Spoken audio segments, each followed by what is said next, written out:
দেশের আর্থিক খাতে শৃঙ্খলা ফেরাতে বড় ধরনের শুদ্ধি অভিযানে নামছে বাংলাদেশ ব্যাংক। এর অংশ হিসেবে চরম সংকটে থাকা 9টি ব্যাংক বহির্ভূত আর্থিক প্রতিষ্ঠানকে নন ভায়াবল বা অকার্যকর ঘোষণার আইনি প্রক্রিয়া চলতি সপ্তাহ থেকেই শুরু হচ্ছে। গত 5 জানুয়ারি বাংলাদেশ ব্যাংকে আয়োজিত এক সংবাদ সম্মেলনে গভর্নর আহসান এইচ মনসুর এই সিদ্ধান্তের কথা জানান।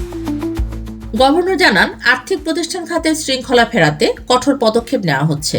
পর্যালোচনার ভিত্তিতে 9টি এনবিএফআই-কে অকার্যকর ঘোষণার আইনি প্রক্রিয়া এই সপ্তাহেই শুরু হবে। এর আগে গত 30 নভেম্বর বাংলাদেশ ব্যাংকের পরিচালনা পর্ষদের সভায় এই 9টি প্রতিষ্ঠান অবসায়নের প্রাথমিক অনুমোদন দেওয়া হয়।